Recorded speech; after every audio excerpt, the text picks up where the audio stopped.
అందరికీ నమస్కారం, శుభోదయం. Welcome to profitmaster.in. ఇవాళ 22 జూన్ థర్స్డే.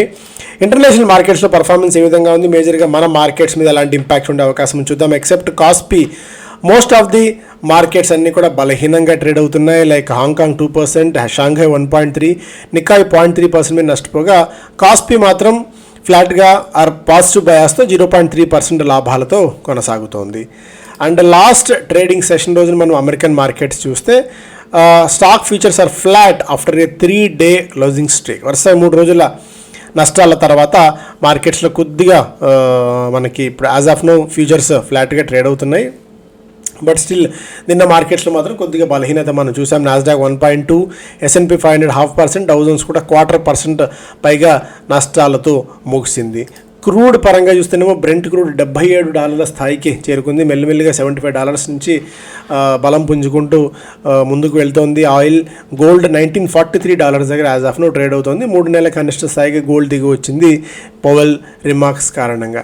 పవెల్ ఏం చేశారు వ్యాఖ్యలు? Jerome Powell expects more fed rate hikes ahead as inflation fight has a long way to go. ఇంకా సుదీర్ఘ ప్రయాణం ఉంది ఇన్ఫ్లేషన్ను కట్టడి చేయడంలో. అందులో భాగంగా వడ్డీ రేట్లను మరింతగా పెంచుతాం, అనేక సార్లు పెంచుతామని చెప్పి ఆయన వ్యాఖ్యలు చేశారు. సో ఇది కొద్దిగా ఆందోళన కలిగించే విషయం. అసలు ఆ ఇన్ఫ్లేషన్ ఏంటో, అది ఎప్పటికీ కట్టడి అవుతుందో, ఇంకా వడ్డీ రేట్లు ఎంతగా పెంచుతారో అనేది ఇక్కడ ఆశ్చర్యకరమైన విషయంగా ఉంది. ఇప్పటికే 5% దాటిపోయిన వడ్డీ రేట్లను ఇంకా ఏ స్థాయికి పెంచాలని వాళ్ళ ఆలోచన ఉందో ఇప్పుడైతే అర్థం కావట్లేదు. Intel stock drop 6% as company updates chip manufacturing plans. Okay, ఇవన్నీ ఇంటర్నేషనల్ మార్కెట్స్ నుంచి ఉన్న అప్డేట్స్. బిట్కాయిన్, క్రిప్టో కరెన్సీస్లో కొనుగోలు మద్దతు అనూహ్యంగా పెరిగింది. ఆల్మోస్ట్ $30,000 మార్క్ని క్రాస్ చేసి బిట్కాయిన్ దూసుకుపోతుంది. మరొక 8% మేర జంప్ తీసుకొని.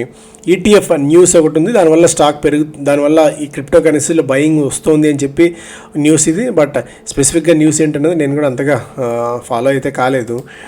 యాజ్ ఆఫ్ నౌ మనకి SGX నిఫ్టీ మూవ్ని బట్టి చూస్తే కొద్దిగా నెగిటివ్ బయాస్తో ఉంది. 20-25 పాయింట్స్ దాకా నష్టాలతో ట్రేడ్ కావడం చూస్తున్నా. మన మార్కెట్స్ కూడా కొద్దిగా flat to gap down opening కోసం మార్కెట్స్ సిద్ధమవుతున్నాయని చెప్పుకోవచ్చు. వాస్తవానికి ఇంటర్నేషనల్ మార్కెట్స్ నుంచి కానీ ఏ క్యూస్ పెద్దగా తీసుకోవట్లేదు మన మార్కెట్స్ అయితే. మేబీ వీక్లీ ఎక్స్పైరీ మూవ్స్ కొద్దిగా ఉండే అవకాశం ఉంది. Local industries end at record peaks on HDFC IT gains. Sensex hits all-time high at intraday. Broader markets keep up momentum. Musk meets Modi, says Tesla to be in India soon. So Narendra Modi గారికి ఆయన పెద్ద fan అని చెప్తూ Elon Musk నిన్న కొన్ని వ్యాఖ్యలు చేశారు. And ఇండియాలో టెస్లాకి సంబంధించి, టెస్లా ఎంట్రీకి సంబంధించి కూడా క్లియర్ కట్గా సమాచారం ఇచ్చారు. త్వరలో టెస్లా ఇండియాలో అడుగు పెట్టబోతుంది. దీనితోడు ట్విట్టర్ ఏదైతే ఉందో లోకల్ నామ్స్, లోకల్ నిబంధనలకు తగ్గట్టు, ఆ దేశ నిబంధనలకు తగ్గట్టు నడుచుకుంటాం, ఒకవేళ అది నడుచుకోలేకపోతే మూసేయడానికి కూడా సిద్ధంగా ఉన్నామని చెప్పి ట్విట్టర్కి సంబంధించి కూడా ఎలాన్ మస్క్ వ్యాఖ్యానించారు. సో ఓవరాల్గా ప్రధానమంత్రి నరేంద్ర మోడీ గారి US పర్యటన ఎన్నో మంచి విషయాల్ని, పెట్టుబడులను తీసుకొచ్చే అవకాశాలు చాలా స్పష్టంగా అయితే కనిపిస్తున్నాయి. Sony deal on whether I'm CEO or not. తను CEOగా ఉన్నా లేకపోయినప్పటికీ సోనీ డీల్ మాత్రం కొనసాగుతుంది అన్నట్టుగా ప్రస్తుతం ఎంటర్టైన్మెంట్కి CEO MDగా ఉన్న పునీత్ గోయంకా గారు చెప్తున్నారు. ఈ సెబీ ఆర్డర్ వల్ల కొద్దిగా స్టాక్లో వీక్నెస్ చూసాము. మళ్ళీ తర్వాత నిన్న సడన్ అప్ మూవ్ కనిపించింది స్టాక్లో. Move benefit 96% of share holders, 96% మంది షేర్ హోల్డర్స్కి ఇది బెనిఫిట్ అవుతుంది. సోనీ ఇప్పుడున్న వార్తల్ని పట్టించుకోవట్లేదు అంతగా అని చెప్పి ఆయన చెప్తున్నారు. బట్ సమ్హౌ దాని మీద ఇష్యూ అయితే ఉంది. అంటిల్ అన్లెస్ మనకు క్లారిటీ వచ్చేంత వరకు అది ఈజీగా అంత ఆ కంపెనీ తీసుకుంటుందా, ముందుకు సాగుతుందా అన్నది మాత్రం కొద్దిగా కష్టంగా ఉంది ఆ సోనీ ఈ విషయంలో మాత్రం.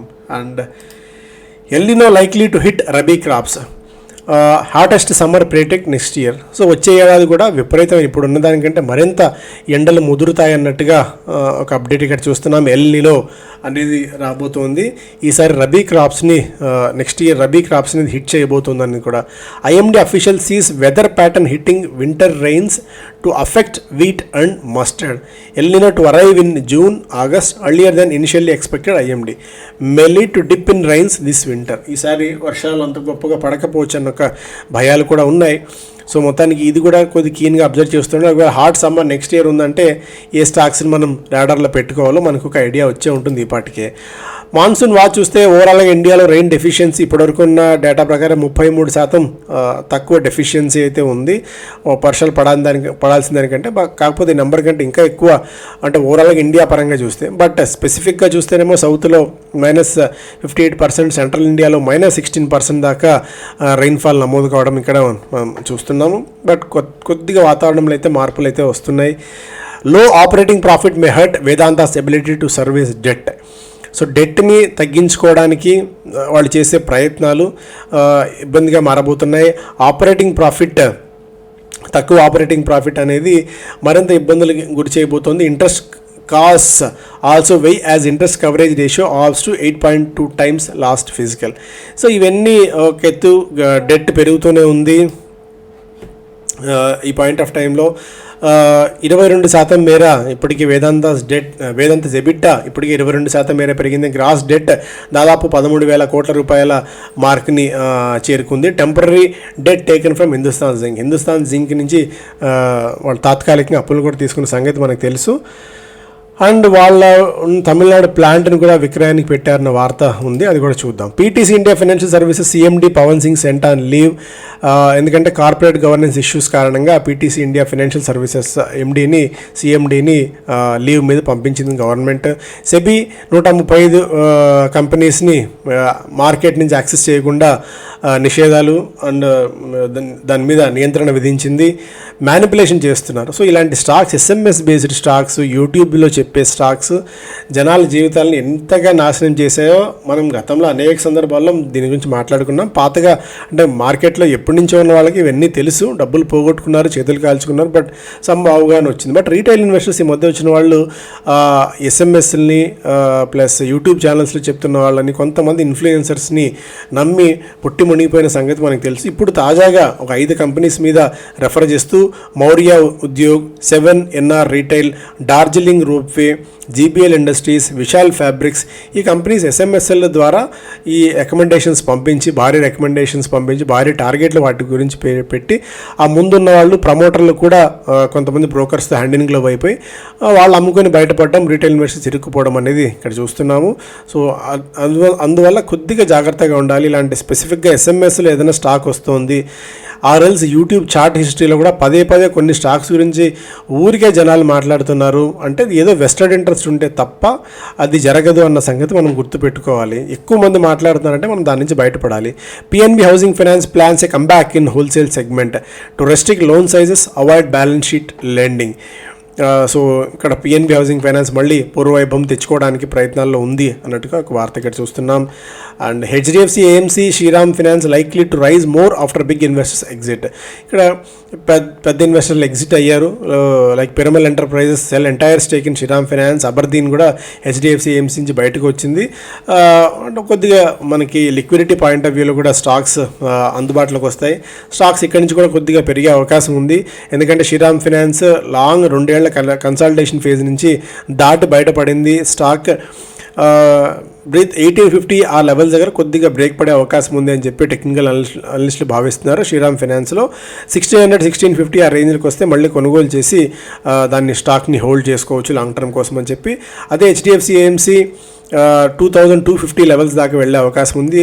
1800 ఆర్ 1850 రేంజ్లోకి వస్తే ఒకసారి కొనుగోలు చేసి medium term two short term కోసం స్టాక్ని హోల్డ్ చేసుకోవచ్చు అన్నది కూడా సూచన ఉంది. కార్లైల్ 2.53% వాటాని డెలివరీలో విక్రయించబోతోంది. ఈ డీల్ విలువ దాదాపు 710 కోట్ల రూపాయలు. Financials, capital goods and auto stocks net over 90% of FPI inflows in June. So foreign portfolio investors మన మార్కెట్స్ నిధులు గుమ్మరిస్తూనే ఉన్నారు. అయితే ఏ స్టాక్స్ కొంటున్నారంటే మెయిన్గా వాళ్ళు ఫైనాన్షియల్ సర్వీసెస్, అలాగే capital goods, auto components, consumer durables, consumer services, construction, health care, construction మెటీరియల్స్లో వాళ్ళు తమ పెట్టుబడులు కుమ్మరిస్తున్నారు. అయితే IT, metals, power, oil and gas, chemicals సెక్టార్లో ఉన్న స్టాక్స్లు మాత్రం వాళ్ళు అమ్మకాలు జరుపుతున్నారు.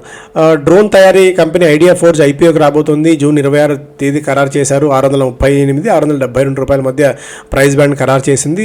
ఈ IPO ద్వారా దాదాపు 550 కోట్లకు పైగా డబ్బులు సమీకరించాలని చెప్పేది కంపెనీ ఆలోచన. ఐడియా ఫోర్జ్ 2014లో బై 2024 70 డ్రోన్స్ని ప్రభుత్వానికి సరఫరా చేయాలన్న ఆలోచనలో ఉంది. ఇప్పటికీ 60 కోట్లు ప్రీ ఐపీఓ ఫండింగ్లో వీళ్ళు రైజ్ అయితే చేశారు. And Nova IVF Gujarat company వింగ్స్ని వీళ్ళు అక్వైర్ చేసుకున్నారు. డీల్ విలువ దాదాపు 120 నుంచి 140 కోట్ల రూపాయలుగా ఉందన్నట్టుగా. నోవా ఐవీఎఫ్ ఫర్టిలిటీ మరింతగా విస్తరిస్తోంది. ఇప్పటికే 68 సెంటర్లు ఏర్పాటు చేసింది 44 నగరాల్లో. టీపీజీ గ్రోత్ లాంటి ప్రైవేట్ ఈక్విటీ ఫర్మ్స్ చాలా స్ట్రాంగ్గా ఈ కంపెనీ ఇన్వెస్ట్ చేస్తున్నాయి. రాబోయే రోజుల్లో ఐవీఎఫ్ అనేది కూడా మరింతగా బూమింగ్ ఉండబోతోంది అన్నట్టుగా ఇక్కడ ఒక వార్త అయితే చూస్తున్నాము. Home grown PE fund Kedaara capital owns a minority stake in Oasis fertility while Brussels based Verlinvest owns a controlling stake in Ferty9 అనేది మనం రెగ్యులర్గా యాడ్స్ చూస్తుంటాము. ఆ premier chain company fertility clinics AP and Telangana రీజన్లో ఉన్నాయి. So IVF business కూడా రాబోయే రోజుల్లో చాలా స్ట్రాంగ్ గ్రోత్ ఉండబోతోంది. హాట్ స్టాక్స్ కొన్ని బ్రోకింగ్ కంపెనీస్ ఇచ్చిన స్టాక్స్ని కన్సెన్సస్ తీసుకొని అధిక శాతం ఇచ్చిన వాటి డేటాని కంపైల్ చేసి కొన్ని స్టాక్ ఐడియాస్ ఇచ్చారు. అందులో భాగంగా కొన్ని broking companies like Jefferies ICICI Pru life స్టాక్ని రికమెండ్ చేస్తుంది. ప్రైస్ టార్గెట్ 640 రూపీస్, ప్రస్తుతం 567 రూపాయల దగ్గర స్టాక్ ట్రేడ్ అవుతుంది, అంటే ఇక్కడి నుంచి ఒక 13% మేర వృద్ధి. బ్లూ డాట్ 8,040 రూపీస్ దాకా టార్గెట్ ప్రైస్ ఇస్తుంది. మోతీలాల్ ఓస్వాల్ ప్రస్తుతం 7,250 దాకా దగ్గర ట్రేడ్ అవుతుంది, అంటే ఇక్కడి నుంచి 11% upside. Religare broking company KPR mills స్టాక్ని రికమెండ్ చేస్తుంది. ఇది ప్రైస్ టార్గెట్ ఆఫ్ 740 రూపీస్, ఇక్కడి నుంచి ఒక 10% జంప్. మహీంద్రా లాజిస్టిక్స్ స్టాక్ని 450 రూపీస్ టార్గెట్ కోసం రికమెండ్ చేస్తుంది. ప్రభుదాస్ లీలాధర్ ప్రస్తుతం 382 దగ్గర స్టాక్ ట్రేడ్ అవుతుంది, అంటే ఇక్కడి నుంచి ఒక 18% దాకా జంప్ తీసుకునే అవకాశం ఉంది ఈ స్టాక్. బిజినెస్ స్టాండర్డ్ చూస్తే ఫస్ట్ పేజ్లో Sensex hits all time high, Musk to drive Tesla into India soon, no chairman for 6 of 11 state-run banks for years. Okay, so first page ఇది. అప్టస్ స్టాక్ నిన్న 8% 9% డౌన్. ఓవరాల్గా ఏ గ్రూప్ కంపెనీ స్టాక్స్లో భారీగా పతనమైంది. Subros stock నిన్న 8% దాకా పెరిగింది. 2 వారాల యావరేజ్ ట్రేడింగ్ వాల్యూమ్తో పోలిస్తే 25 టైమ్స్ యావరేజ్ వాల్యూమ్తో పోలిస్తే జంప్ వచ్చింది. స్టాక్ 8% పెరిగింది. విత్ వాల్యూమ్ పెరుగుతుందంటే కొద్దిగా ఈ స్టాక్స్ని రాడార్లో పెట్టుకోవాలి. Tube investment stock all time high hit చేసింది. 3,201 మార్కెట్ నిన్న 5% దాకా జంప్ తీసుకుంది. With 16% return Paytm leads new age stocks. PolicyBazaar దాదాపు 47%, జొమాటో ఆల్మోస్ట్ 28% దాకా పెరిగింది. స్ట్రాంగ్ గెయిన్స్ వీటితో పోలిస్తే పేటీఎం ఇచ్చింది దాదాపు 70% మేర స్టాక్ పెరగడం ఇక్కడ చూస్తున్నాం. అండ్ బ్లూ డాట్ స్టాక్ బెటర్ బెట్ మీద ఉంది. ఇంతకుముందు ఇక్కడ కూడా బ్లూ డాట్ రికమెండేషన్ అయితే చూసాము. తక్కువ ఏటీఎఫ్ ప్రైజెస్లు, వాల్యూమ్ పెరుగుతున్నాయి, ఇవన్నీ కూడా స్టాక్కి కలిసి వచ్చే అవకాశాలు ఉన్నాయన్నట్టుగా ఇక్కడ ఒక అప్డేట్. రెగ్యులర్గా ఈ స్టాక్లో 5,000 నుంచి 7,000 దాకా వాల్యూమ్ జరుగుతుంటే ఇప్పుడు అది అనూహ్యంగా పెరిగి దాదాపు 2 లక్షల షేర్లు చేతులు మారుతున్నాయి. అంటే కొద్దిగా యాక్టివిటీ స్టాక్లో బిల్డ్ అవుతుంది అనేందుకు ఇది ఒక సంకేతంగా మనం భావించాల్సిన అవసరం ఉంటుంది. లాంగ్ టర్మ్ ఇన్వెస్ట్మెంట్ కోసం ఇది పనికొస్తుంది. వేదాంత తమిళనాడు చెందిన కాపర్ ప్లాంట్ని 4,500 కోట్ల రూపాయలకు విక్రయించాలని చెప్పి భావిస్తుంది. గతంలో కూడా ఇదే అమ్మకానికి పెట్టినప్పటికీ అది సేల్ కాకపోవడము, ఎవరు అంతగా ఉత్సాహం చూపించకపోవడం అండ్ సుప్రీంకోర్టు ఇష్యూస్ ఇవన్నీ కూడా వేదాంత ఇబ్బంది పెడుతూ ఉన్నాయి. మరొకసారి దాదాపు 4,500 కోట్ల రూపాయల వాల్యుయేషన్తో ఈ తమిళనాడు కాపర్ ప్లాంట్ని విక్రయించాలని చెప్పి వేదాంత భావిస్తోంది. ఇది సేల్ అవుతే ఆ డెట్ ఏదైతుందో ఆ డెట్ని కొద్దిగా గొప్ప క్లియర్ చేసుకునేందుకు ఇది ఉపయోగపడుతుంది. టీసీఎస్ యూకేకి చెందిన నెస్ట్ సంస్థతో 1.5 బిలియన్ పౌండ్స్కి ఒప్పందం కుదుర్చుకుంది. సో ఇవి major updates. Thank you so much. Have a great day.